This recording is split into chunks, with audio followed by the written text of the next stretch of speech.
الحمد للہ وحدہ والصلاة والسلام علی سید الرسل وخاتم الانبیاء اما بعد فاعوذ باللہ من الشیطان الرجیم بسم اللہ الرحمن الرحیم سبحانک ھذا بہتان عظیم عن عبداللہ بن عمر رضی اللہ تعالی عنہما قال قال رسول اللہ صلی اللہ علیہ وسلم ان اللہ جعل الحق على لسان عمر وقلبه رواہ الامام الہمام الترمذی فی جامعہ صدق اللہ العظیم وبلغنا رسولہ النبی الأمی الکریم ونحن على ذلك لمن الشاہدین والشاکرین والحمد للہ رب العالمین۔ یا الہی آج تو صدیق سا ایمان دے، یا الہی آج تو صدیق سا ایمان دے، آنکھ دے اور اسوہ فاروق کی پہچان دے، کر مبرہ عیب سے اور عفت عثمان دے، کر مبرہ عیب سے اور عفت عثمان دے، فقر دے کرار کا اور حیدری اوسان دے۔ معزز دوستو، آج 28 جولائی 2023 بمطابق 9 محرم الحرام سن 1445 ہجری، اور میں یہاں آپ کے ضلع چکوال علاقہ سرکال مائر میں زندگی میں دوسری مرتبہ حاضری کا شرف حاصل کر رہا ہوں۔ کانفرنس کا عنوان ہے فاروق و حسین رضی اللہ عنہما کانفرنس، اور مجھے بتایا گیا ہے کہ مجھ سے پہلے نواسہ رسول، جگر گوشہ بطول، شہید کربلا حضرت امام علی مقام امام حسین ابن علی رضی اللہ تعالیٰ عنہ کے حوالے سے شہادت پر گفتگو ہو چکی ہے، اور میرے ذمے امیر المؤمنین، خلیفہ وقت، مدبر وقت، حکمران، ترجمان نبی حضرت عمر رضی اللہ تعالیٰ عنہ کی شہادت کے حوالے سے چند معروضات ہیں۔ آپ توجہ میری طرف رکھنا، میں انشاءاللہ اسٹیج سے دیے گئے موضوع کی پابندی کرتے ہوئے آپ کی خدمت میں چند باتیں بطور دلیل پیش کرنے لگا ہوں۔ میرے دوستو، اللہ تعالیٰ کی مرضی کہ اللہ تعالیٰ نے رسالت مآب علیہ السلام پہ نبوت ختم فرما دی۔ حضور پاک علیہ السلام کے بعد نیا نبی پیدا ہونا ختم فرما دیا، لیکن نبی پاک صلی اللہ علیہ وسلم نے 2-4 موقع ایسے ہیں جہاں پر اپنے بعد نبوت جاری رہنا ہوتی تو کس کس کو نبوت ملتی، اس بارے میں کچھ ارشادات فرمائے ہیں۔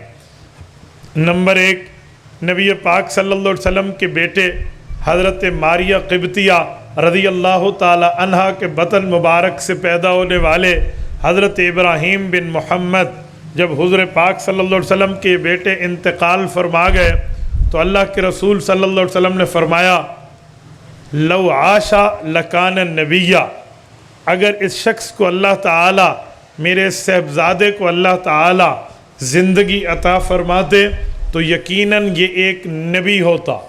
اللہ تعالیٰ کے نبی نے، نبی پاک صلی اللہ علیہ وسلم نے نبوت کا جاری رہنا ان کی زندگی کے ساتھ اکٹھا کر کے ارشاد فرمایا۔ نبی پاک صلی اللہ علیہ وآلہ وسلم کے بیٹے کو رب نبوت کے تاج سے تاج ور کرتے، نبوت کے تمغے اس کے کندھوں پہ سجاتے اگر نبوت جاری رہنا ہوتی، لیکن ختم نبوت تھی، اسی لیے اللہ تعالیٰ نے انہیں اٹھا لیا۔ نبی پاک صلی اللہ علیہ وسلم کے بیٹے کو نبی کہنا یہ بہت زیادہ آسان تھا، اسی لیے اللہ کے رسول کو یہ غم برداشت کرایا گیا اور بیٹوں کو رب نے اپنے پاس بلا لیا۔ اگر خاندان سے باہر کوئی آدمی ہو اور اس کے لیے جملہ کہہ دیا جائے کہ اگر نبوت ہوتی تو یہ ہوتا، تو اس کا اٹھ جانا یا دنیا میں رہنا اس سے پیغمبر کے بیٹے ہونے کی بات نہیں تھی، تو اللہ نے اس کو زندگی دی، اور ایسی زندگی دی کہ کائنات آج اس زندگی پر فخر کر رہی ہے۔ حضرت امیر المؤمنین حضرت عمر کے لیے بھی نبی پاک علیہ السلام نے یہی فضیلت ارشاد فرمائی اور فرمایا لو کان بعدی نبی لکان عمر، خاندان میں نبوت ہوتی تو بیٹا ابراہیم نبی ہوتا، لیکن اگر خاندان سے باہر، ہاشمی خاندان سے باہر، آؤٹ آف کاسٹ نبوت کسی کو ملتی تو حضور پاک علیہ السلام نے فرمایا وہ عمر فاروق کا سر اس مبارک تھا کہ اس کے سر پہ نبوت کا تاج سجتا، اس کے کندھے اس لائق و فائق تھے کہ ان کے کندھوں پہ نبوت کے تمغے سجتے۔ یہ اتنی بڑی فضیلت، اتنا بڑا شرف، اتنی بڑی عزت، اتنا بڑا مقام، اتنا بڑا مرتبہ، اتنا بڑا درجہ اور اتنی بڑی حیثیت اور ویلیو ہے کہ یقین مانے حضرت عمر کی تمام فضیلتیں اگر ہم ایک طرف رکھیں، یہ اکیلی فضیلت بہت بڑا درجہ رکھتی ہے۔ حضرت عمر رضی اللہ عنہ کے لیے یہ لفظ فرمائے گئے کہ میرے بعد کوئی نبی ہوتا تو عمر ہوتا۔ اب ذرا اس حدیث پاک کی شرح پہ وہ عنوان سمجھیں جو ہم اسٹیج پر سنتے رہتے ہیں کہ قرآن کریم کے 22 مقامات ایسے ہیں جن پر کل ملا کے 50 آیات نازل ہوئی ہیں، اور یہ وہ 50 آیات اور 22 مقامات ایسے ہیں کہ جو جملہ حضرت عمر نے فرش پہ بولا رب نے عرش سے قرآن بنا کے نازل کر لیا۔ ایک امتی کو رب کریم یہ مقام دیں، ایک امتی کو رب کریم یہ درجہ دیں کہ اس کے الفاظ پر اللہ کا قرآن اترے۔ بھائی وجہ کیا ہے؟ وجہ اس آیت کے سمجھانے میں اس حدیث پاک کا بڑا دخل ہے۔ فرمایا لو کان بعدی نبی لکان عمر، میرے بعد نبوت جاری رہتی تو عمر فاروق نبی ہوتے۔ اب نبوت تو جاری نہیں رہی، لیکن رب کریم نے رتبے مقام میں اس درجے پہ فائز حضرت عمر کو فرما دیا کہ عمر سوچتا ہے تو رب کریم کا قرآن بولتا ہے۔ میرے دوستو، رب کریم یہ مقام جس کو دے وہ کہتے ہیں یہ رتبہ بلند ملا، جس کو بھی مل گیا۔ ہر مدعی کے واسطے دار و رسن کہاں؟ 1-1.5 سال قبل کی بات ہے، مجھے ایک دوست نے واٹس ایپ پہ ایک کلپ بھیجا ایک ٹی وی مذہبی پروگرام کا۔ اس میں ایک شخص بیٹھ کے کہہ رہے تھے کہ اگر میرے بعد کوئی نبی ہوتا تو عمر ہوتا۔ یہ حدیث یوں نہیں ہے، حدیث تو یوں ہے کہ میرے بعد کوئی نبی ہوتا تو وہ حضرت علی ہوتے۔ اس سے سوال و جواب ہوئے، بہرحال وہ جواب تو نہ دے سکا کیونکہ اس نے ایک بونگی ماری تھی۔ بونگیوں کی دلیلیں نہیں ہوتی، ڈھکوسلوں کی دلیلیں نہیں ہوتی، اپنی ذاتی اختراع پیٹ اور ذہن سے بنائے ہوئے مسائل کے کوئی دلائل نہیں ہوا کرتے۔ اس نے ادھر ادھر کی بات کی، لیکن اس کی ایک بات جس پہ عام بندہ گمراہ ہو سکتا ہے، میں اس کی بات کو کر کے سمجھانے لگا ہوں۔ وہ کہنے لگا نبی پاک علیہ السلام نے یہ رتبہ حضرت عمر کو فرمایا، اگر یہ درجے کی بنیاد پہ ہوتا تو ابو بکر کو کہا جاتا۔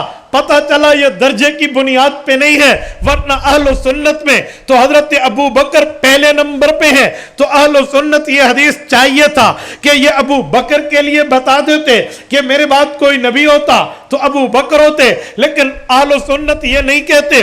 اہل سنت حضرت عمر کا کہتے ہیں، تو انہیں اپنے گھر کی تلاشی لینی چاہیے کہ ان میں پہلے رتبہ تو حضرت ابو بکر کا ہے۔ میں نے کہا سنو، جب بندہ عقل سے پیدل ہو جائے تو ایسی بونگیاں مارا کرتا ہے۔ لو کان بعدی نبی کو اگر حدیث پاک کے الفاظ پہ سمجھ جاتا تو یہ اعتراض کبھی نہ کرتا، حدیث پاک کی منشا کو سمجھتا، کبھی اشکال نہ کرتا، حدیث پاک کی بنیاد کو سمجھتا، کبھی اعتراض نہ کرتا۔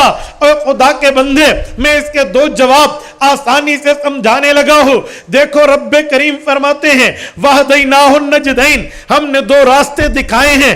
اسی طرح رب کریم فرماتے ہیں وَخَلَقْنَاكُمْ أَزْوَاجًا، دنیا میں لوگوں ہم نے تمہیں جوڑا جوڑا پیدا کیا ہے۔ اللہ نے ہر چیز کا ساتھ اس کا جوڑا پیدا کیا ہے۔ رب کریم نے جو چیز پیدا کی ہے، مثلا دن ہے تو رات کو پیدا کیا، اسی طرح رب کریم نے جو ہے نا موسم ہے وہ گرمی سردی کے معاملات ہیں، اسی طرح اللہ تعالی نے مزاجوں کے بھی جوڑے پیدا کیے ہیں۔ ایک مزاج وہ ہے جسے جلالی مزاج کہتے ہیں، ایک مزاج وہ ہے جسے جمالی مزاج کہتے ہیں، یہ بھی جوڑا ہے۔ جلال کا معنی وہ غصے میں اللہ رب العزت کی رضا کے لیے ایسا کام کرے جیسے کام کرنے کا حق ہو، جمال کا معنی وہ نرمی میں اللہ کی رضا کے لیے ایسے کام کرے جیسے کام کرنے کی ضرورت ہو۔ تو جمال اور جلال بھی رب نے جوڑے پیدا کیے ہیں۔ اللہ رب العزت کی فطرت، رب کریم کا طریقہ، رب کریم کی سنت، اللہ تعالیٰ کا معاملہ یہ ہے، رب کریم نے انبیاء کرام کو بھی نبوت میں مزاجوں میں جوڑا جوڑا بنایا ہے۔ جیسے نبی کا مزاج اگلے نبی کا مزاج جوڑا پورا کرنے کے لیے رب کریم نے اسی طرح بھیجا۔ مثلا دیکھیں حضرت موسیٰ علیہ السلام تو دیکھ لیتے ہیں، آگے نہیں جاتے، میں اپنے وقت کو دیکھتے ہوئے مثال مختصر دینے لگا ہوں۔ حضرت موسیٰ علیہ السلام نے، ان کی طبیعت میں جلال ہے، ان کی طبیعت میں غصہ ہے، ان کی طبیعت میں ایک وہ چیز ہے جسے جمال کم جلال زیادہ کہا جائے گا۔ اس کی کئی مثالیں موجود ہیں۔ موسیٰ علیہ السلام کے ایک تھپڑ پہ فَوَقَذَهُ مُوسَى فَقَضَى عَلَيْهِ، وہ بندہ دنیا سے آؤٹ ہو گیا تھا۔ موسیٰ علیہ السلام کو رب نے وہ جلالی مزاج دیا تھا۔ حضرت موسیٰ علیہ السلام آنن فانن ایک جملہ کہہ دیا کرتے تھے۔ جبرائیل امین کے ساتھ جب اسرائیل علیہ السلام حضرت موسیٰ علیہ السلام کی روح کے قبض کے لیے آئے تھے، صحیح بخاری میں واقعہ موجود ہے۔ حضرت اسرائیل علیہ السلام کو کس طرح پہ حضرت موسیٰ علیہ السلام کا سامنا کرنا پڑا تھا، پتہ چلا وہاں جلالی مزاج ہے۔ پھر اس کے بعد بنی اسرائیل میں رب کریم نے جو صاحب کتاب نبی بھیجے وہ حضرت عیسیٰ ہے۔ حضرت عیسیٰ علیہ السلام نے جلال نہیں ہے، جمال ہے۔ شریعت موسوی میں جلال تھا، شریعت عیسوی میں جمال ہے۔ وہاں سختی تھی، یہاں نرمی ہے۔ اگر کوئی ایک چہرے کی ایک سائیڈ پر تھپڑ مارتا، دوسری سائیڈ پیش ہو جایا کرتی تھی۔ یہاں تو اتنی نرمی تھی، وہاں ایک تھپڑ پہ بندہ دنیا سے رخصت ہو جاتا تھا۔ جلال اور جمال کا فرق تھا۔ موسیٰ علیہ السلام جلالی، حضرت عیسیٰ جمالی۔ نبوت میں دونوں صاحب کتب انبیاء کا جوڑا پورا ہوا۔ اس کے 600 سال بعد حضرت رسول اللہ محمد الرسول اللہ صلی اللہ علیہ وسلم خاتم النبیین بن کے تشریف لائے۔ اب حضور پاک علیہ السلام کے بعد معاملہ کیا ہے؟ حضور کا مزاج دیکھیں، میرے نبی میں جلال بھی ہے، میرے نبی میں جمال بھی ہے، میرے نبی میں جلال اتنا ہے اللہ اکبر انسان حیران ہو جائے۔ نبی پاک صلی اللہ علیہ وسلم کے جلال پہ جب بات ختم نبوت کی آئی، مسلمہ کذاب آیا، اس نے کہا اے نبی میں آپ پہ ایمان لاتا ہوں، صرف ایک شرط لگا لیں، آپ کے بعد نبوت مجھے ملی تھی، حدیث پاک میں ہے فی یدی جریدہ فہو ینکت، حضور پاک کے ہاتھ میں چھڑی مبارک تھی، حضور پاک زمین پر یوں ہلا رہے تھے، وہ چھڑی اٹھائی اور مسلمہ کو کہا اے مسلمہ تو ایمان لا، نبوت کی شرط نہ لگا، لیکن تو میرے بعد نبیوں نے کی شرط لگا کے ختم نبوت کو توڑتا ہے، سن لے یہ چھڑی بھی مانگے گا، تمہیں چھڑی نہیں دوں گا۔ یہ پیغمبر کا جلال ہے۔ ہاں پیغمبر کا جلال دیکھنا ہو، ابو طالب رسول اللہ کے شفیق رحیم چچا حضور پاک کے پاس آئے۔ اہل مکہ کہتے ہیں ہم سے لڑکی لے لو، پیسہ لے لو، بادشاہت لے لو، بس توحید کو چھوڑ دو۔ حضور نے فرمایا یا عمی لو وضع الشمس علی یمینی والقمر علی یساری الا ان اترک هذا الامر ما ترکتہ۔ دنیا میں لڑکی، دنیا کا پیسہ، دنیا کی بادشاہت دیتے ہیں، یہ نہ دیں بلکہ یہ جائیں سورج کے پاؤں پڑیں، اتاریں، میرے دائیں ہاتھ پہ رکھیں، چاند کے ترلے کریں، میرے بائیں ہاتھ پہ رکھیں، کہیں یہ لے لو، دن اور رات کے قابض تم، دن اور رات کے فیصل تم، جب چاہو سورج اتارو، جب چاہو چڑھا دو، جب چاہو چاند کے معاملات رکھو، پر توحید چھوڑ دو۔ چچا ان کو چھوڑ دوں گا، توحید نہیں چھوڑوں گا۔ یہ پیغمبر کا جلال ہے، لیکن جمال بھی میرے نبی میں ہے۔ جمال اتنا، اللہ کی قسم اتنا، اس جیسا جمال ہمیں اس دھرتی پہ نظر نہیں آتا۔ منتقم لنفسہ فی حیاتہ، محدثین نے اس بات کیا ہے نبی پاک نے پوری زندگی ذاتی انتقام کسی سے نہیں لیا۔ جمال اتنا ہے، سکے چچا کا قاتل آیا، ایمان ایکسپٹ کیا، پیچھے بٹھا دیا. جمال اتنا, ابو جہل کا بیٹا ایمان لایا, سینے سے لگایا. جمال اتنا, پیغمبر کریم کے سامنے کتنی تکلیف, کتنے معاملات پیش ہوئے, لیکن وہ آئے, سر جھکایا, سینے سے لگایا. میرے نبی میں جلال بھی ہے, جمال بھی ہے, لیکن جمال زیادہ, جلال کم ہے. اب حضور کے بعد اگر ابو بکر کی بات کی جاتی, لو کان بعدی نبی لکان ابو بکر, تو پھر ابو بکر میں بھی جمال ہے, جلال نہیں ہے, جوڑا پورا نہیں ہو سکتا تھا. حضور نے فرمایا لو کان بعدی نبی لکان عمر, میرے بعد نبوت چلتی, عمر فاروق کا سر نبوت کے تاج کو لیتا, عمر کے کندھے نبوت کے تمغوں کو وصول کرتے. پتہ چلا میں جمالی بھی ہوں, جلالی بھی ہوں, لیکن غلبہ جمال کا ہے, عمر میں غلبہ جلال کا ہے, دونوں ملیں گے. وَخَلَقْنَاكُمْ أَزْوَاجًا, رب نے فرمایا نبوت کے بھی جوڑے, تو وہ آیت پوری ہوگی. اور یہ رتبے کی بات بعد میں, درجے کی بات بعد میں, حیثیت کی بات بعد میں, ویلیو کی بات بعد میں. اللہ رب العزت کی فطرت ہے, رب نے جوڑے پیدا کیے, تبھی فرمایا لو کان بعدی نبی لکان عمر. سبحان اللہ, ماشاءاللہ, کیا بات ہے, ماشاءاللہ. تو میں اس ٹی وی کے ذاکر پر اس بات پہ حیران ہوا کہ پتہ نہیں کون سی لاجک پیش کر رہا ہے کہ سنی ابو بکر کو تو نہیں کہتے, عمر کا کہتے ہیں. بھائی جو کہتے ہیں ان سے دلیل بھی لے لو, جو کہتے ہیں ان سے وضاحت بھی لے لو. یہ دنیا کا اصول ہے, تفسیر من قبل المتکلم, جو جملہ کہتا ہے وضاحت بھی وہی کرتا ہے. عقیدہ ہمارا ہے حضرت عمر کے لیے, تو سمجھانا بھی ہم نے, نظریہ ہمارا ہے, موقف ہمارا ہے, بیانیہ ہمارا ہے, دعویٰ ہمارا ہے, تو اس کی سمجھانے کی ترتیب بھی ہماری ہے. اور آؤ چھکوال والوں, اگر آپ کا مزاج زندہ اور تازہ ہے تو میں آپ کو حکیم الامت مولانا اشرف علی تھانوی کے دربار میں لے چلتا ہوں. ذوق تازہ ہے, جتنے بیٹھے توجہ رکھنا. حضرت تھانوی سے پوچھا گیا لو کان بعدی نبی لکان عمر, آپ کچھ سمجھانے کے لیے ارشاد فرما دیں. فرمائے جی ہاں. کہا وہ کیا؟ کہا حدیث کے الفاظ پہ غور کرو, یہاں لفظ لو کان بعدی, میرے بعد اگر نبوت ہوتی تو عمر ہوتے. یہ جو لفظ ہے میرے بعد, کیا بعدی کا لفظ ابو بکر کے لیے آ سکتا ہے؟ وہ کہتے ہیں دیکھو جہاں حضور وہاں ابو بکر, ابو بکر کبھی بعدی نہیں ہوا. شروع سے لے کر آخر تک دیکھ لو. ایمان میں پہل کس نے کی مردوں میں؟ بولیے بولیے. ابو بکر. مال لگانے میں پہل کس نے کی؟ اور جان قربان کرنے میں, تکلیف دینے میں پہل کس نے کی؟ ابو بکر.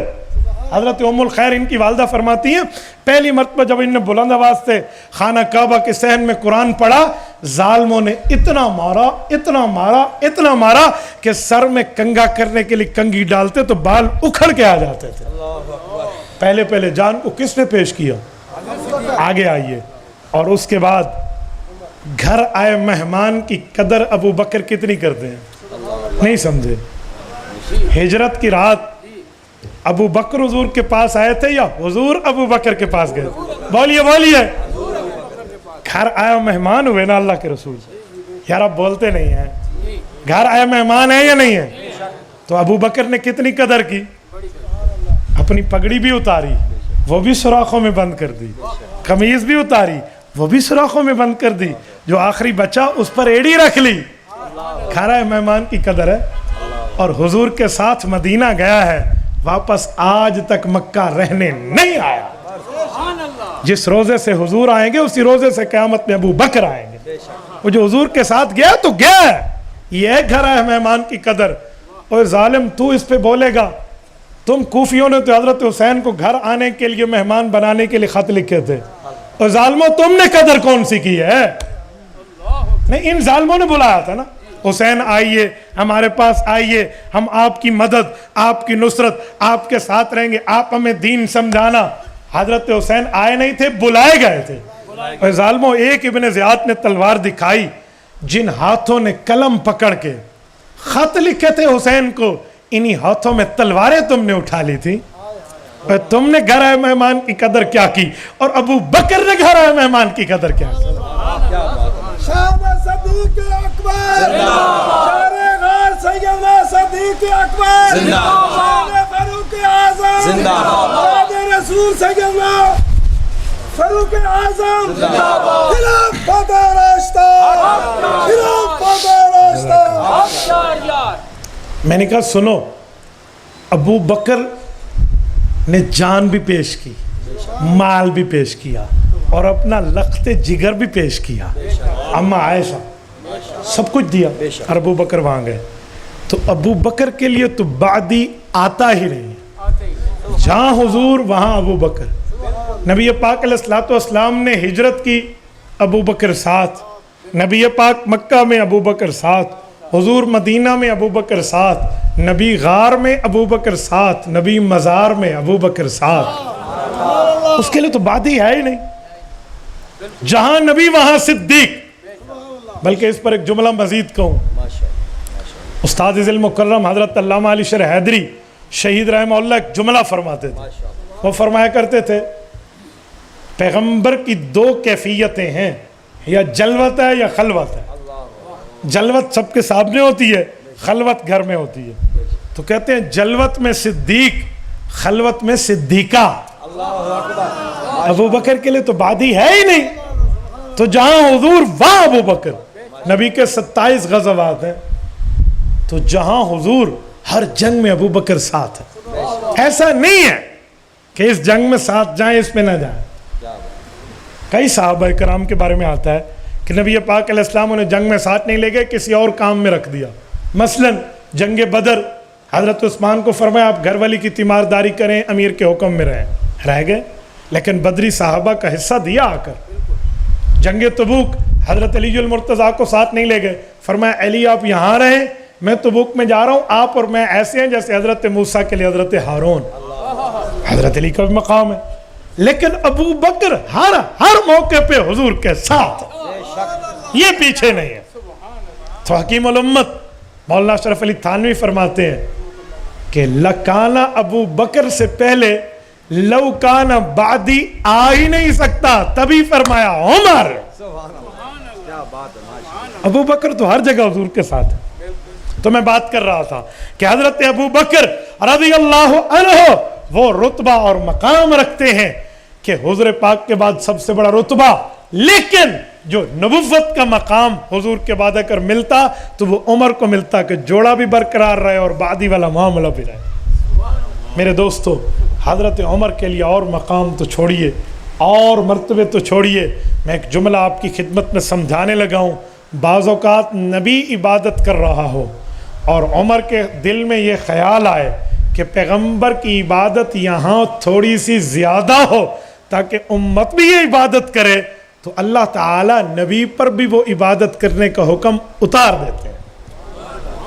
اللہ تعالیٰ آپ کو کعبۃ اللہ شریف لے جائے، اللہ آپ کی برکت سے ہمیں بھی لے جائے۔ بیت اللہ میں جائیے، عمرہ یا حج کے لیے اب جب احرام میں جائیں آپ نے طواف کرنا ہے، طواف کے بعد 2 رکعت نماز پڑھنی ہے، واجب الطواف یا نہیں؟ کیوں؟ قرآن کریم پہلا پارہ، پہلے پارے کا سیکنڈ لاسٹ رکوع، وَاتَّخِذُوا مِن مَقَامِ إِبْرَاهِيمَ مُصَلًّى۔ اے لوگو، آپ نے اس حضرت ابراہیم علیہ السلام کے مقام پہ نماز پڑھنی ہے۔ یہ حکم کب اترا؟ جب عمر فاروق حضور کے ساتھ طواف کر رہے ہیں، طواف کے بعد نکلنے لگے، کیونکہ طواف پورا ہو جاتا تھا، بس مکمل ہو گیا، تو عمر فاروق عرض کرنے لگے یا رسول اللہ، عمر کا جی چاہتا ہے ادھر 2 رکعت نماز پڑھیں۔ کہا عمر پڑھیں تو صحیح، پر اللہ نے یہ حکم تو نہیں لاگو کیا۔ رب کریم نے جبرائیل بھیجا، جن نے آ کر آیت اتار دی وَاتَّخِذُوا مِن مَقَامِ إِبْرَاهِيمَ مُصَلًّى۔ عمر کے چاہت ہے تو رب کا حکم ہے پڑھیے نماز۔ یہ وقت کے نبی امام الانبیاء کے اوپر اللہ نے حکم بھیجا ہے، یہ وہ چاہت عمر ہے جس پر صرف امت عمل نہیں کرتی، امت کے نبی نے بھی عمل کیا۔ اور بعض اوقات حضرت عمر رضی اللہ عنہ کی خواہش پر وہ بات اتر آیا کرتی تھی جو حضرت عمر کے لفظ حضرت عمر کی زبان سے ادا ہوتے تھے۔ آپ کہیں گے کیسے؟ حضرت اماں جان عائشہ پہ الزام لگا رضی اللہ عنہ، نبی پاک صلی اللہ علیہ وسلم نے مشورہ کیا، ہر صحابی کا مشورہ آیا، حضرت عمر نے مشورے سے پہلے سوال کیا کہ رسول اللہ میں یہ پوچھنا چاہ رہا ہوں کہ اماں پہ الزام لگا، آپ نے مشورہ فرمایا، پر میرا ایک سوال آپ سے، آپ کے نکاح میں عائشہ دی کس نے تھی؟ کہا جی اللہ نے۔ کہ رب آپ کے جسم پہ میلی غلیظ مکھی نہیں بیٹھنے دیتا، آپ کے بستر پہ بدکار عورت بھی نہیں آنے دیتا۔ کیا بات ہے۔ ہو گیا مشورہ۔ اور یہاں لفظ بولا کہ جو الزام لگانے والے ہیں نا، ھذا بہتان عظیم، یہ چھوٹا موٹا بہتان نہیں ہے رسول اللہ، بہت بڑا بہتان اور الزام ہے آپ کے گھر پر۔ حضرت اماں کے لیے 2 دن بعد آیات اتری ہیں، جب حضور پاک حضرت ابوبکر کے گھر میں ہیں اور اماں جان کے سامنے بیٹھ کے کہتے ہیں عائشہ کوئی غلطی ہو گئی تو استغفار تیرے لیے میں کروں گا، تو بھی کر لے۔ اماں عائشہ فرماتی جب نبوت سے جملہ میں نے سنا، میرے دماغ میں حضرت یعقوب علیہ السلام کا نام ہی بھول گیا۔ مجھے کہنا تو یوں چاہیے تھا کہ یا رسول اللہ میری مثال حضرت یعقوب والی ہے، کہ جو وہ کہتے تھے کہ میں اپنا غم صرف اللہ کو دکھا رہا ہوں، تو حضرت یعقوب کا نام بھولا نا۔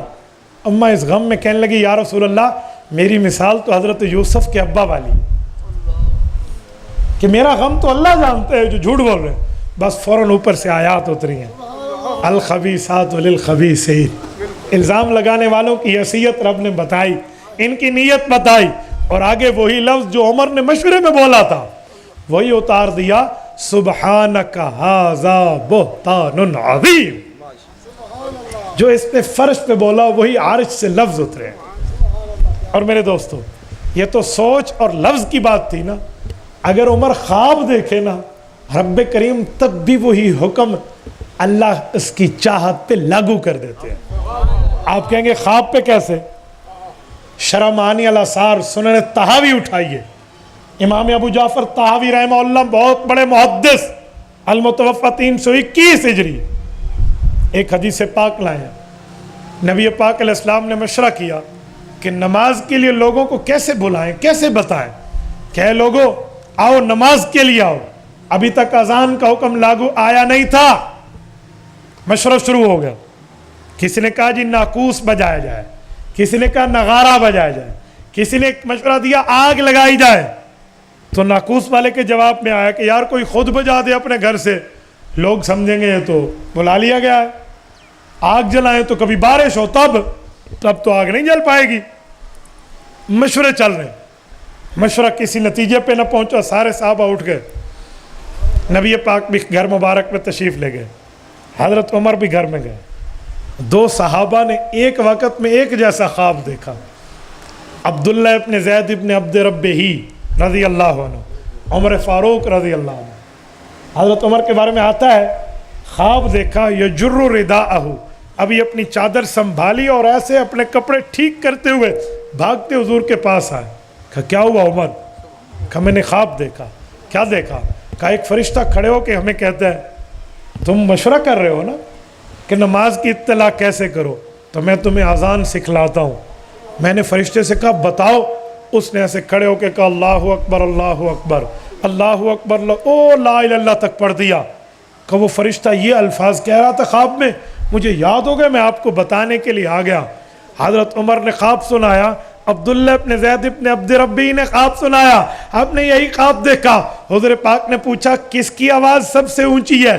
کہا ہوا اندھا صوتن بلال، سب سے اونچی آواز بلال کی ہے۔ کہ بلال آؤ ان سے الفاظ سیکھو اور اذان دے دو۔ میرے دوستو حضرت رسول اللہ صلی اللہ علیہ وآلہ وسلم کے سامنے حضرت عمر سوچتے ہیں رب خواب پر وہ حکم لاگو کر دے۔ کتنی بڑی بات، کتنا بڑا رتبہ ہے، کتنے بڑے مقام، کتنے بڑے درجے کی بات۔ میری بات کا مطلب حضرت عمر کی سوچ پر، حضرت عمر کے لفظ پر، حضرت عمر رضی اللہ تعالیٰ عنہ کے خواب پر اللہ کے احکام نازل ہو جائیں، یہ شخص ہے جسے عمر فاروق کہتے ہیں۔ میرے دوستو تھوڑا آگے چلیے، حضرت عمر رضی اللہ تعالیٰ کے مقام اور مرتبے پہ ایک جملہ کہنے لگا ہوں۔ حضرت عمر وہ ہے جس کے لیے نبی پاک صلی اللہ علیہ وسلم نے یوں فرمایا اے عمر تو جس راستے پہ چلتا ہے اس راستے پہ شیطان آ رہا ہو تو ہٹ جاتا۔ میں ایک جملہ کہتا ہوں، شیطان کو بھگانے کے گویا 2 ترتیبیں ہو گئیں۔ ایک تو کلام اللہ پڑھیں، شیطان کو بھگائیں۔ قرآن حکم کرتا ہے فَإِذَا قرأت القرآن فاستعذ باللہ من الشیطان الرجیم، کہ جب قرآن پڑھنے لگو تو جیسے کہو اعوذ باللہ من الشیطان الرجیم، شیطان دوڑ جاتا ہے یا نہیں ہے؟ اور دوسری ترتیب حدیث میں آ گئی کہ عمر کے راستے سے شیطان دوڑتا ہے، اگر آج بھی شیطان بھگانا ہو تو عمر سامنے کر لے، فیصلہ ہو جاتا ہے۔ یقین مانیے عمر آج بھی سامنے ہونا، اللہ کی قسم شیطان بھی دوڑتا ہے، شیطان والے بھی دوڑتے ہیں۔ میں سمجھانے کے لیے کہا کرتا ہوں، گردے خراب ہوں تو پانی ہضم نہیں ہوتا، ایمان خراب ہو تو عمر ہضم نہیں ہوتا۔ حقیقت میں یقین مانیے سیدنا عمر رضی اللہ تعالیٰ عنہ کا نام آج بھی آئے نا، کفر یوں دہل جیسا ہے جیسے دہل جاننے کا حق ہو۔ عمر کے انصاف پہ آج بھی عدالت قائم ہے، عمر کے انصاف پہ آج بھی شیطان حیران و پریشان ہے۔ اس لیے کہتے ہیں عدالت میں بیٹھے تو نظام فاروق کو یاد کر لیں۔ آج کفار نے جو غیر مسلم ہیں، جو ایمان نہیں لائے لیکن ضدی نہیں ہیں، انہوں نے حضرت عمر کے قانون کو پسند بھی کیا ہے، لاگو بھی کیا ہے۔ سوئٹزرلینڈ کے اندر حضرت عمر کا ایک قانون نافذ ہے جسے لا آف عمر کہا گیا ہے۔ وہ کیا ہے کہ حضرت عمر کے دور میں جس بچے کو ماں دودھ چھڑا دیتی تھی، یعنی 2 سال پورے دودھ پلا لیا، اب بچہ دودھ کے بعد والی زندگی 3 سال میں شامل ہے، تو حضرت عمر کی حکومت اس کو وظیفہ الاؤنس دیا کرتی تھی، گویا اس کی اسکالرشپ لگ جاتی تھی، سرکاری وظیفہ ملتا تھا۔ راستے سے گزر رہے ہیں حضرت عمر اور ایک گھر سے بچے کے رونے کی آواز آئی ہے، بھیس بدلا ہوا تھا، تو نہ پہچاننے پر بتا دیا گیا کہ اسے دودھ چھڑانے کی عادت ڈالی جا رہی ہے تاکہ جلدی جلدی حضرت عمر کے دور سے وظیفہ لے لیں اس کی حکومت سے۔ کبھی 2 سال تو نہیں ہے، تو حضرت عمر آئے واپس اور صبح کے بعد یہ اعلان جاری کیا کہ آج کے بعد جیسے بچہ پیدا ہوگا ہم وظیفہ جاری کریں گے۔ اور پھر خود پہ ہاتھ مار کے کہتے تھے عمر تو نے 2 سال کی شرط لگائی، پتہ نہیں تو نے کتنے دودھ پیتے بچوں کو رلایا ہوگا، عمر تیری وجہ سے کتنے دودھ پیتے بچے روئے ہو۔ اور یوں کہتے اللہ آج کے بعد پیدائش والے بچے کا، آج وہاں جس ماں کو ڈیلیوری ہو اس کو آفس سے وہ لوگ چھٹی بھی دیتے ہیں، اور اس کے بعد جب بچہ پیدا ہو جائے تو اس کا وظیفہ بھی سرکار جاری کر دیتی ہے۔ آپ مجھے بتائیں اس سے بڑھ کے آپ اور مقام کیا مانگیں گے؟ یہ جو علامہ شبلی نعمانی کی کتاب ہے الفاروق، اس کے 2 حصے ہیں، ایک حضرت عمر کی سیرت، ایک حضرت عمر کی حکومت پر ہے۔ مولانا محمد علی جوہر رحمۃ اللہ علیہ، بہت بڑا نام ہے علماء دیوبند میں، وہ فرماتے ہیں کہ قائد اعظم محمد علی جناح نے مجھے ڈیمانڈ کیا تھا پاکستان بناتے وقت کہ جو علامہ کی کتاب ہے نا الفاروق، اس کا جو حصہ 2 ہے جس میں law of Umar, government of Umar, writ of the Umar قائم کیسے ہوئی ہے، یہ اردو میں ہے۔ اور قائد اعظم کہنے لگے میں اردو پوری نہیں جانتا، مجھے اس انگلش میں آپ ترجمہ کر دیں، اللہ نے میری زندگی رکھی میں ملک میں عمر فاروق کا قانون نافذ کروں گا۔ میں ان بڑے بڑے دماغوں کو بعض اوقات جب کسی میٹنگز میں ہم ہوتے ہیں نا تو میں جملہ سنانے کے لیے ان کو کہتا ہوں کہ قائد اعظم کا مذہب سمجھنے کے لیے یہ بات بالکل حرف آخر ہے، آپ ادھر ادھر کی بات کرنے پہ تو تیار ہیں، وہ لا آف عمر یہاں نافذ کرنے دے رہے تھے، رب نے زندگی نے دی، دنیا سے چلے گئے۔ آج بھی ہمیں ضرورت ہے کہ ہم لا آف عمر کو نافذ کرانے میں اپنی تگ و دو پیش کریں، ہر آدمی کی اس میں حصہ ڈالنے کی بات ہے۔ تو میرے دوستو لا آف عمر تو ایسے حضرت عمر رضی اللہ تعالیٰ عنہ کے قوانین کو یوں فالو کیا گیا۔ اور پھر میں ایک جملہ مزید آپ کو سمجھانے کے لیے کہتا ہوں، حضرت عمر رضی اللہ تعالیٰ عنہ کو اللہ نے یہ مقام اور مرتبہ دیا ہے۔ میرے دوستو حضرت عمر اپنی حکومت میں اتنے فکر مند ہوتے تھے، چھوڑو انسانوں کو، چھوڑو عام حلال جانوروں کو، حضرت عمر تو کتے کے لیے بھی جملہ کہتے کہ اگر دریائے فرات کے کنارے پیاسا کتا مر گیا تو میں خود کو مستحق سمجھتا ہوں کہ اللہ قیامت میں مجھ سے پوچھے گا۔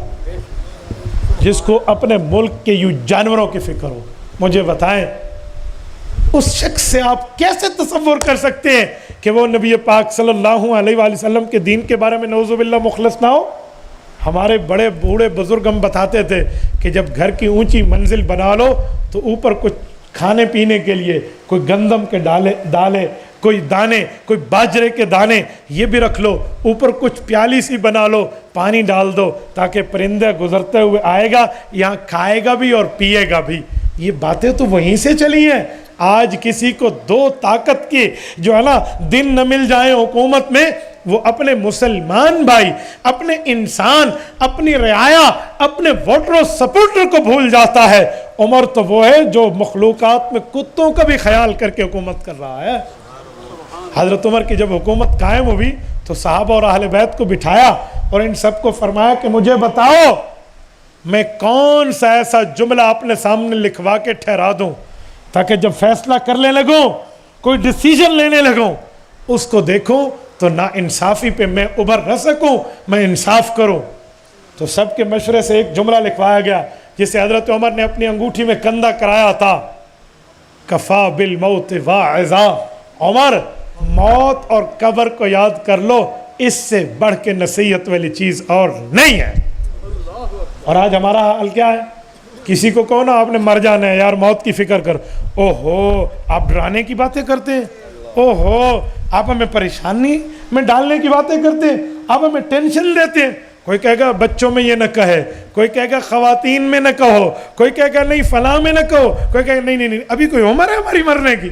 اور خدا کے بندے، اللہ نے آنے کی ترتیب رکھی ہے، پہلے دادا آئے گا، پھر والد آئے گا، پھر بیٹا آئے گا، پھر پوتا آئے گا، لیکن رب نے جانے کی ترتیب نہیں رکھی۔ دادا موجود ہوتا ہے اور پوتوں کا جنازہ جا رہا ہوتا ہے۔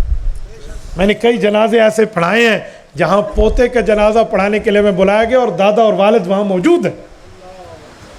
آج ہم بھی موت کو یاد کر لیں، یقین مانیے دنیا میں کرپشن اور دو نمبری اور جھوٹ اور فساد اور گناہ ختم ہو جائے۔ میں نے اپنی انہی کانوں سے حضرت حاجی عبدالوہاب رحمۃ اللہ علیہ سے مدرسہ عربیہ ریونڈ میں اپنے 4 ماہ کی خدمت کے دوران حاجی صاحب کے ایک جملہ سنا تھا۔ میں بزرگوں کا جملہ آپ کو سنانے لگا ہوں۔ حضرت حاجی صاحب کی قبر پہ اللہ کروڑوں اربوں رحمت نازل فرمائے۔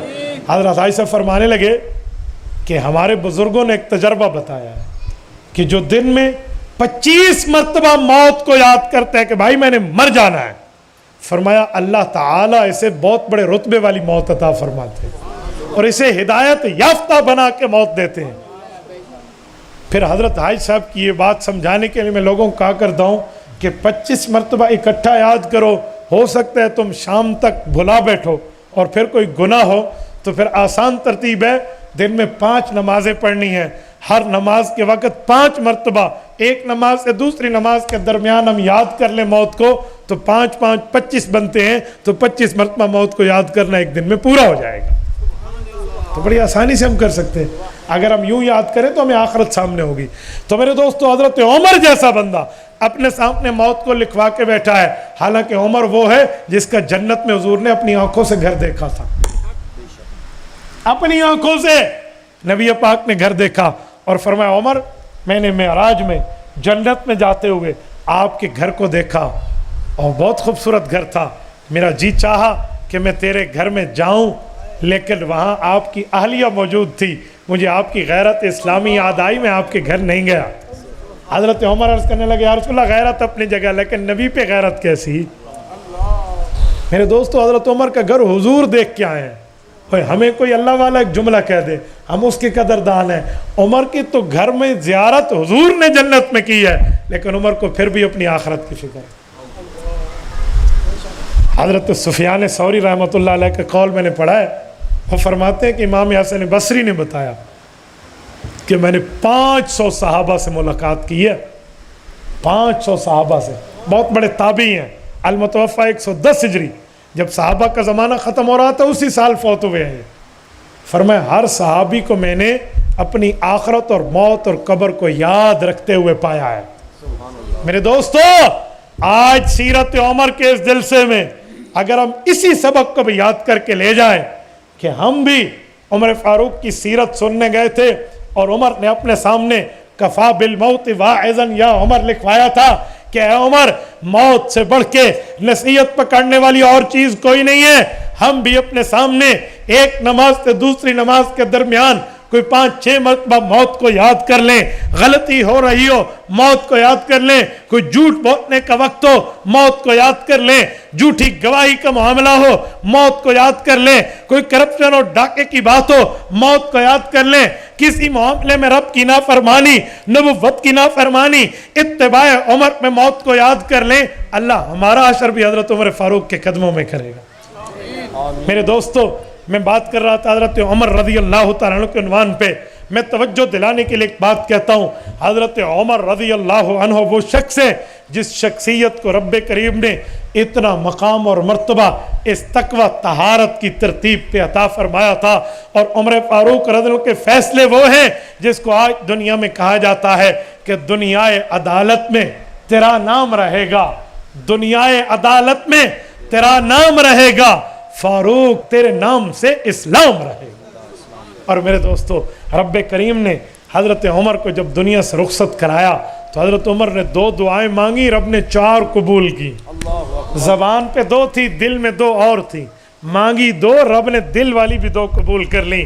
مانگتے تھے میرے مولا اللہم ارزقنی شہادتا فی سبیلک واجعل قبری فی بلد حبیبک، مولا مجھے موت دینا شہادت کی اور قبر دینا حضور کے شہر میں۔ سوال اٹھتا تھا حضور پاک کا شہر، عمر تو جہاد کے لیے باہر نہیں گئے، نہیں جا رہے، تو شہادت کیسے ملے گی؟ اچھا اگر باہر شہادت مل جائے تو قبر ادھر کیسے ملے گی؟ اصحاب احد کی قبریں آج بھی دامن احد میں ہیں، شہدائے بدر کی قبریں آج بھی بدر کے دامن میں ہیں، تو یہاں کیا ہوگا؟ حضرت عمر کی یہ 2 دعائیں لفظی ہیں، 2 دعائیں معنوی ہیں جو دل میں تھی، رب نے پوری مانگی۔ اللہ تعالیٰ نے حضرت عمر کو شہادت کی موت بھی دی، حضور کے مصلی پہ دی، قبر بھی حضور کے شہر میں تھی، گنبد خضرا میں دی۔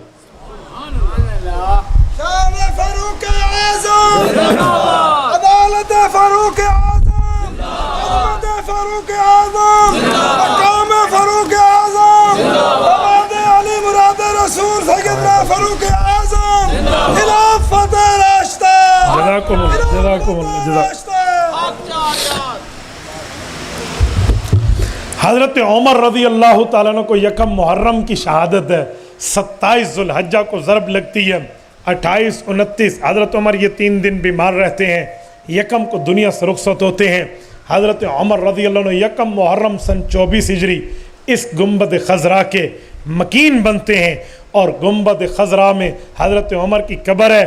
کیا خوش قسمتی ہے حضرت عمر کی کہ رسول اللہ صلی اللہ علیہ وسلم کے قریبی تو ہر مسلمان ہے، لیکن فزیکلی قریب، جسمانی طور پہ قریب اس دھرتی میں اگر کوئی ہے تو حضرت ابو بکر ہے، اور اس کے بعد حضرت عمر ہے۔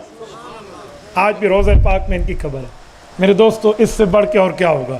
وہ کہتے ہیں نا، اسی روضہ رسول میں رہتا عمر جرار ہے، جس کو مانگا نبی نے خدا سے دعا مانگ کر، آیا عمر، آیا عمر، عمر اسلام کی بہار ہے، عمر کا دشمن رو رو کے مرے گا، یہ ٹولہ ہے دجال کا، دونوں جہاں میں خوار ہے۔ کوئی مذاق کا معاملہ نہیں ہے۔ حضرت عمر کو رب نے یہاں قبر دی۔ حدیث پاک میں ہے، انا و ابو بکر و عمر خلقنا من تربت واحدہ، حضور نے فرمایا لوگو، میں ابو بکر اور عمر قریبی قریبی مٹی سے اللہ نے پیدا فرمایا ہے۔ منہا خلقناکم وفیہا نعیدکم ومنہا نخرجکم تارۃ اخری۔ قرآن کریم سورت نمبر 20 سورت طٰہٰ آیت نمبر 55، رب کریم نے فرمایا لوگو، تمہیں اسی مٹی سے پیدا کیا، اسی میں لوٹایا جائے گا، اسی سے اٹھایا جائے گا۔ اس آیت کی تفسیر میں حضرت ابو ہریرہ کی حدیث مرفوع روایت امام قرطبی نے الجامع لاحکام القرآن میں لکھی ہے۔ حضرت ابو ہریرہ فرماتے اللہ کے رسول صلی اللہ علیہ وسلم نے فرمایا، ما من مولود الا وقد ذر علیہ من تراب حفرتہ، جس بندے کی جہاں قبر بنتی ہے وہیں سے اس کی مٹی اٹھائی جاتی ہے۔ میرے دوستو، حضرت عمر کی کیا خوش قسمتی کہ جہاں سے قبر مصطفیٰ کی مٹی اٹھائی گئی وہیں قریب سے تربت عمر بھی اٹھائی گئی۔ رب کریم آپ کو اور ہمیں حضرت عمر رضی اللہ تعالی عنہ کی سیرت طیبہ پہ عمل کی توفیق عطا فرمائے، حضرت عمر رضی اللہ تعالی عنہ کے کردار کو اپنانے کی توفیق عطا فرمائے۔ جزاکم اللہ تعالی۔ یہ سوالات ہیں، سب سے پہلا سوال ہے مولانا، یہ نماز کے بارے میں پوچھ رہے ہیں، رفع الیدین کا کیا حکم ہے؟ دیکھیں نبی پاک صلی اللہ علیہ وسلم نے جہاں رفع الیدین کیا ہے وہاں پہ کرنا ہے، جس کو حضور نے چھوڑ دیا ہے اس کو چھوڑ دیں۔ نبی پاک صلی اللہ علیہ وسلم شروع میں کئی جگہ رفع الیدین فرماتے تھے، شروع میں بھی، اس کے بعد رکوع میں بھی، رکوع سے اٹھتے بھی، سجدوں میں جاتے بھی، سجدوں سے اٹھتے بھی، اور سلام کے وقت بھی۔ پھر قرآن کی آیت اتری وَقُومُوا لِلَّهِ قَانِتِينَ، رب کریم کے سامنے مؤدب بن کے ٹھہرو۔ آہستہ آہستہ ختم ہوتا گیا، حرکت سے سکون کی طرف آیا۔ آخر وہ وقت آیا جب نبی پاک صلی اللہ علیہ وسلم نے صرف یہ شروع میں تکبیر تحریمہ میں رفع الیدین کو قائم رکھا، باقیوں کو چھوڑ دیا۔ صحیح بخاری جلد اول حضرت ابو حمید ساعدی رضی اللہ عنہ کی صحیح حدیث ہے، وہ فرماتے ہیں صحابہ کے مجمع میں کھڑے ہو کے، لوگو انا احفظکم لصلاۃ رسول اللہ صلی اللہ علیہ وسلم، میں کون ہوں؟ صحابہ کہتے ہیں تم وہ صحابی ہو جس کو نبی کی نماز کا حافظ کہا گیا ہے۔ امام بخاری نے اس کی روایت ذکر کی ہے، اس میں شروع میں رفع الیدین ہے، سلام پھیرنے تک پھر رفع الیدین نہیں ہے۔ جو وہ حدیثیں ہیں جس میں باقی جگہ رفع الیدین ہے وہ بھی سچی ہیں، لیکن وہ پہلے دور کی ہیں۔ جو یہ حدیث ہے یہ اس وقت کی ہے جب رسول اللہ دنیا سے رخصت ہو گئے تھے، یہ بھی صحیح بخاری میں ہے۔ مسئلہ یہ ہے آج آدھی بات بتائی جاتی ہے، پوری بات نہیں بتائی جاتی۔ میرے دوستو، پورے دین پر چلنے میں کامیابی ہے، ادھورے دین پر چلنے میں کامیابی نہیں ہے۔ آمین نماز میں اونچی آہستہ کہنے میں اہل سنت کا موقف کیا ہے؟ بھئی اہل سنت والجماعت کا موقف ہے کہ نماز میں آمین آہستہ کہیں۔ اس کی دلائل میں کئی دلیلیں ہیں۔ سب سے پہلی دلیل یہ ہے کہ آمین کیا ہے یہ بتاؤ۔ تو آمین دو چیزیں ہیں، یا اللہ کے ناموں میں ایک نام ہے یا دعا ہے۔ اللہ کا نام ہو تو قرآن ہے، قرآن کریم میں ہے وَاذْكُرْ رَبَّكَ فِي نَفْسِكَ، کہ اللہ کا نام آہستہ لو تو زیادہ بہتر ہے۔ اور اگر یہ دعا ہے تو صحیح بخاری میں قال عطا آمین دعا، کہ آمین دعا ہے، صحیح بخاری میں ہے۔ تو قرآن میں ہے ادعوا ربکم تضرعا وخفیا، دعا بھی آہستہ مانگو تو بہترین طریقہ ہے۔ تو دعا ہو یا اللہ کا نام ہو، دونوں میں آہستہ ہونا بہترین ہے، اس لیے ہم آمین کو آہستہ کہتے ہیں۔ رہی یہ بات کہ لوگ کہتے ہیں حضور پاک علیہ السلام نے آمین اونچی کہی ہے، بالکل ٹھیک بات ہے، حضور پاک نے اونچی کہی ہے، لیکن ساتھ لکھے ہوئے حضور نے آہستہ بھی کہی ہے۔ تو دونوں حدیثیں اکٹھی لکھی ہوئی ہیں۔ تو مجھے اونچی والی دکھاتا ہے، آہستہ والی آگے پڑھتے ہوئے کیا ہوتا ہے آپ کو؟ یہ بھی تو ساتھ لکھی ہوئی ہے۔ تو جب میں نے آہستہ پہ عمل کیا، پھر تجھے کیا مسئلہ ہو گیا تو مجھے اونچی والی دکھاتا ہے؟ تو آہستہ والی بھی دیکھ لے۔ اور ایک بات اور کہوں، یہ رسول اللہ صلی اللہ علیہ وسلم نے تو اونچی کبھی کبھی سبحانک اللہم بھی پڑھی ہے، حدیث میں اونچی اتحیات بھی پڑھی ہے۔ صحابہ نے پوچھا یا رسول اللہ یہ کیسے؟ فرمایا تو میں بتانے کے لیے کہ ادھر میں خاموش نہیں بیٹھتا، تعلیم کے طور پہ۔ تو حضور نے آمین بھی تعلیم کے طور پہ اونچی کی ہے، کوئی عادت تھوڑی تھی ہمیشہ اونچی کرنا۔ اچھا اگلی بات، حضور نے اونچی کی ہے، صحابہ نے تو اونچی نہیں کہی، تو تیرا امام اونچی کہتا تو مقتدیوں کیوں کہتا ہے؟ حضور تو امام تھے، مقتدی تو نہیں تھے، تو امام کو کہتا ہے، مقتدی کیوں کہتا ہے؟ پھر مجھے ایک شخص نے کہا بھائی مقتدی کا بتاؤ، میں نے کہا بڑے شوق سے، کہتے حدیث پاک میں ہے اذا امن الامام فامنوا، امام کے ساتھ آمین کہو، کیونکہ فمن وافق تامینہ تامین الملائکہ غفر له ما تقدم من ذنبی، فرشتے بھی آمین کہتے ہیں، تو جس کی آمین فرشتوں کی آمین کے ساتھ مل گئی اس کے گناہ بخشے گئے۔ میں نے کہا بہت اچھا، فرشتے آمین کہتے ہیں، کبھی سنی ہے؟ کہتا ہے نہیں، آہستہ کہتے ہیں۔ میں نے کہا حضور نے فرمایا جس کی آمین فرشتوں کے ساتھ مل گئی گناہ بخشے گئے۔ پتہ لگا فرشتے بھی آہستہ کہیں، تو بھی آہستہ کہے، تمہاری آمین مل گئی۔ تو ملانے کا معنی کیا کہتے ہیں؟ آمین الف الف کے ساتھ، میم میم کے ساتھ، یہ کے ساتھ، نون نون کے ساتھ ملے، وہ تو تب ملے گی جب فرشتے بھی اونچے کہیں، میں بھی اونچے کہوں، پھر ملے گی۔ اونچی تو ہے نہیں تو ملے گی کیسے؟ مراد ہے کیفیت میں ملا دو، وہ بھی آہستہ کہہ رہے، تم بھی آہستہ کہہ رہے، تو گناہ بخشا گیا۔ تو گناہ بخشا تو میری آمین پہ تھا، تو نے الٹا اعتراض مجھ پہ کر دیا۔ کوئی اور دلیل ہے تیرے تھیلے طلب؟